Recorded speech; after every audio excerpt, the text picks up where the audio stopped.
Hello friends, this video on current electricity part 28 is brought to you by examfear.com. No more fear from exam. Please make sure that you have watched all the videos till part 27 before going ahead with this one. These kind of problems are, you can say they are very popular problems when it comes to calculating equivalent resistance of complicated circuits. We generally call them as 12 wire resistance problem because there are 12 wires with each of them having a resistance and they form a structure like a cube, and you have to calculate the equivalent resistance of this cube between the 2 points which I've mentioned here. The most important thing in these kind of problems is to identify the current distribution. If you are able to identify the current distribution, half of the problem is already solved. And there is a particular trick which we use to find out the current distribution, to determine the current distribution through such circuits. The very first thing that you need to observe is the points between which you want to calculate the equivalent resistance. For example, right now you want to calculate it between these 2 points, this point A and this point, let us call it as G. Now first name this figure. This is A, B, let us call this as C, let us call it as D, this is F, this is G, this is H, and this is E. So this is how I named this figure. So you have to calculate it between points A and G. So one of those points I will consider as the starting point and the other point is the terminating point.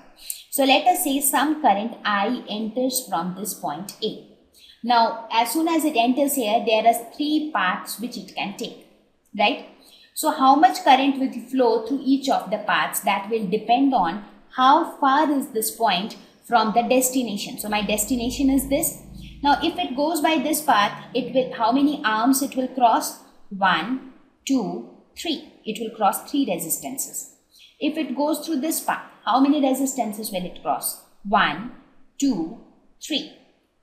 If it goes through this path, it will cross 1, 2, 3. That means via all the 3 paths, it will have to pass the same number of resistances.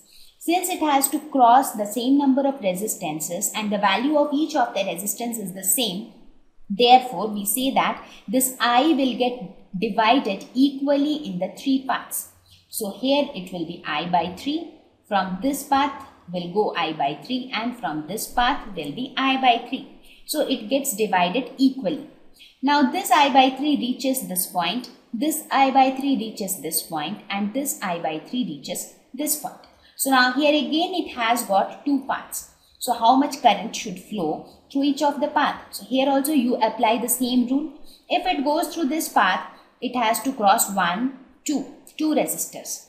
If it goes by this path, it has to cross 1, 2 resistors again. So this I by 3 again gets divided into 2 equal parts. That is I by 6 and I by 6. So this I by 6 reaches here and this I by 6 reaches here. Now let us look at this I by 3 which had reached till point C. So from C also again, if it goes by this path, it will cross 2 resistors. If it goes by this path, it will cross 2 resistors. So here also it will get divided into 2 equal parts, that is I by 6 and I by 6. So this I by 6 will also reach here. Now if you see this point, I by 6 is coming from here and I by 6 is coming from here. So they both together will join and they will form I by 3. Right? Now this I by 6 is going here. Now let us look at this I by 3 which had reached point D. So from point D, it can either go by this path, that is 1 resistor, 2 resistor, or it can go by this path, 1 resistor, 2 resistor, which is same. So I by 3 also gets divided into 2 equal parts, that is I by 6 and I by 6. So this I by 6 reaches this point and from here also I by 6 comes. So they both join together and form I by 3 here. What happens to this I by 6? This I by 6 reaches point E, and this I by 6 also reaches point E. So that means they both will join together and they will form I by 3. Now if you look at point G, I by 3 will come from here, I by 3 from here, and I by 3 from here. The 3 will add up and they will form I. So that means I current entered inside and I current came out. Right? So that means your current distribution is absolutely correct. So you can verify your current distribution yourself. Right? So you understood why I distributed the currents equally. Had there been a scenario where if I go by one route, it covers 2 resistors, and if I go by the other route, it covers 10 resistors. In that case, same amount of current will not flow through both the paths. But in this scenario, at all the points, wherever you saw that there were 2 or 3 paths getting bifurcated, through all the 2 paths, the number of resistors it had to cross was the same. Therefore, I distributed the current equally everywhere. Now, depending upon this current distribution, we will draw a simpler diagram to calculate the equivalent resistance. Let us start with the point A, which is our starting point. So, from point A, the current goes to which point? Same amount of current goes to point B, point C, and point D. So from point A, there are 3 points which are getting connected to A. That is point B, point C, and point D.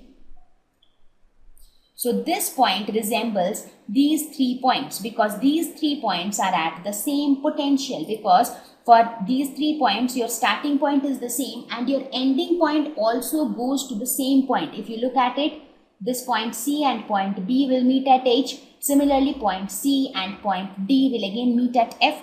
So these 3 points are assumed to be at same potential. So we represent this point as B, C, and D. This one point represents all the 3 points. Now from point B, what happens? From point B, it goes to point H and point E. So from point B, it goes to H and E. So we call this point as H as well as E. Similarly, from point C, it goes to point F and point H. So it goes to point F and it goes to point H. So F is also added in the list. Now from point D, it goes to F and E. So F and E are all here. So this will go to F and this will also go to E. And what happens from F, E and H? If you look at F, from F it goes to point G. So from F it goes to point G. What happens to E? If you look at E, from E also it goes to G, and from H also it goes to G. So from E also it goes to G, and from H also it goes to G. Now each of the lines which I have drawn here basically represents a line with a resistor. If you see, A to B has one resistor, B to E has one resistor. So every line represents one resistor. So each of these lines represents one resistor.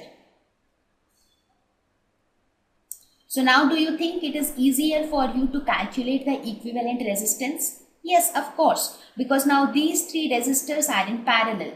So if you look at only this part, you have R parallel with R parallel with R. If you look at this part, you have R parallel to R parallel to R parallel to R parallel to R parallel to R. That is 6 R's parallel to each other.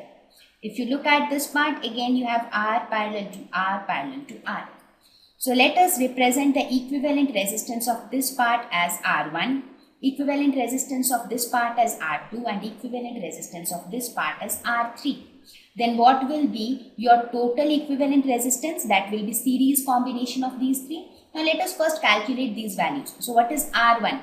R1 is nothing but parallel combination of R, R, R. So this will be equal to 1 by R plus 1 by R plus 1 by R, which is equal to 3 by R, or we can say that R1 is equal to R by 3.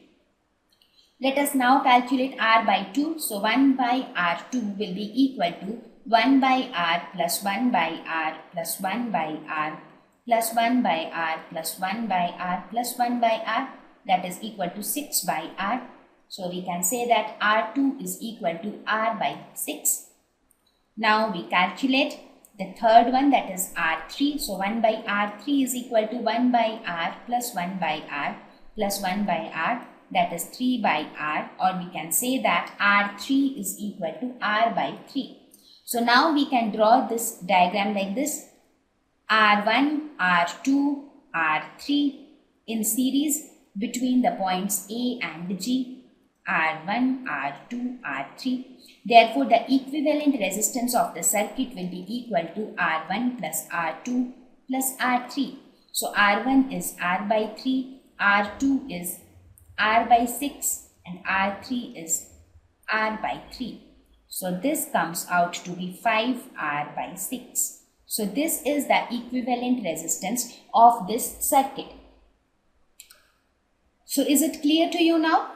So in this case, the most important thing is to determine the current distribution. Once you have determined the current distribution, it is very important to draw this figure. Once you are able to draw this figure, only then your life becomes simple. Otherwise, it is very difficult to find out which is in series with what and which is in parallel with what. Now the next two problems will be the same problem, just that we will change these points between which we want to calculate the equivalent resistance. Like here we calculated it between these 2 points. Now in the next problem. Thank you. Please visit examfear.com to watch free educational videos, try free online tests, get the best quality study materials, study from the best tutors and mentors, and much more. Thank you once again.